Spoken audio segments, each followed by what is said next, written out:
Okay, so it was definitely the regulator.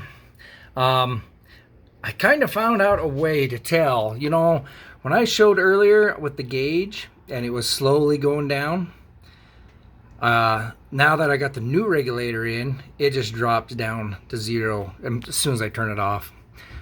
So now I'm getting just under 6 psi.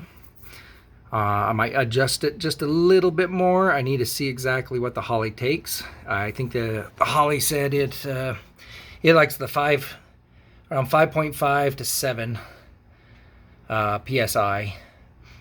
Once again, I'll go double check. But so if I'm right there about 6, I should be fine. So it was that regulator. I'm still going to replace the fuel pump. I mean, I might as well. I bought a new one. Or actually, you know what? I'll just keep it on the shelf. And for the meantime. And I'll run it a little bit. And then if I still have problems, then I'll replace the fuel pump. So I might as well just keep it in the box. Because there's no point in changing a fuel pump if it's still good. So I'm going to run this for a little bit more. Now, my fuel bowl, I had to readjust it in the front fuel bowl, because I monkeyed with it to try and get home the other day to get more fuel in there with the seat. So it was definitely my regulator. I'm going to tear this old one apart because I like to tear things apart. And I'm going to look in here and see maybe if we can see what broke or came off or whatever. So anyway, let's tear that apart and let's look at it. Okay, so yeah, I don't know if you can see it.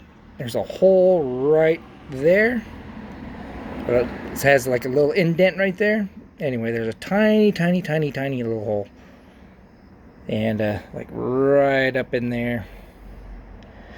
And so then that was probably what was causing it to have fuel spew up through the top there. This is just a really easy setup. That, you know, there's just a spring in there, and when you tighten this, it just puts more tension on the spring, and then that pushes down. Oop, the other way. A little hole in there, and then so that just presses down on it. Opens and closes, as you can see. So there's that little divot there, and then that just controls your PSI. Yeah, so that little guy right there, he's the culprit. I know it's hard to see. I don't even know if I can stretch it out to see it. I'm trying to get it on camera, but anyway, you probably can see it right there. Tiny, there you go. Yep. So that was all my problems, I think.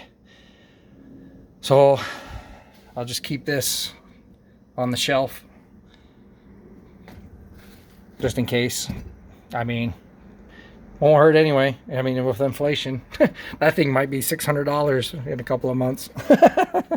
So I might as well just keep it. Yeah, so I think that was the problem.